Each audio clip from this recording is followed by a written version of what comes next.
Access to public transportation, reliable, accessible public transit, is really essential for people with disabilities to be able to live independent, full lives in the community. And the more accessible you can make the bus and the better you can make the experience, the more access people with disabilities are going to have. We started with some small changes with circulation in the interior of the bus in the first cycle of that grant.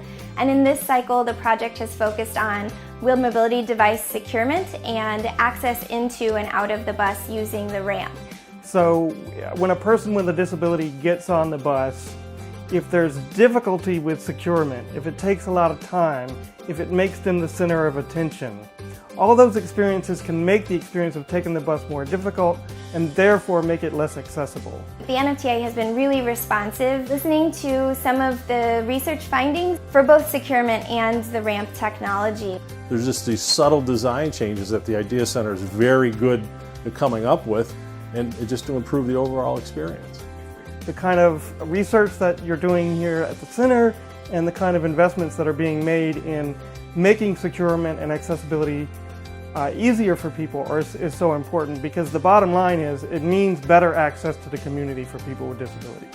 The NFTA has been so responsive to working with us, not only to support the research being done, but then to hear our research findings and see where implementing some of the successful parts of the research in their own transportation system could be helpful.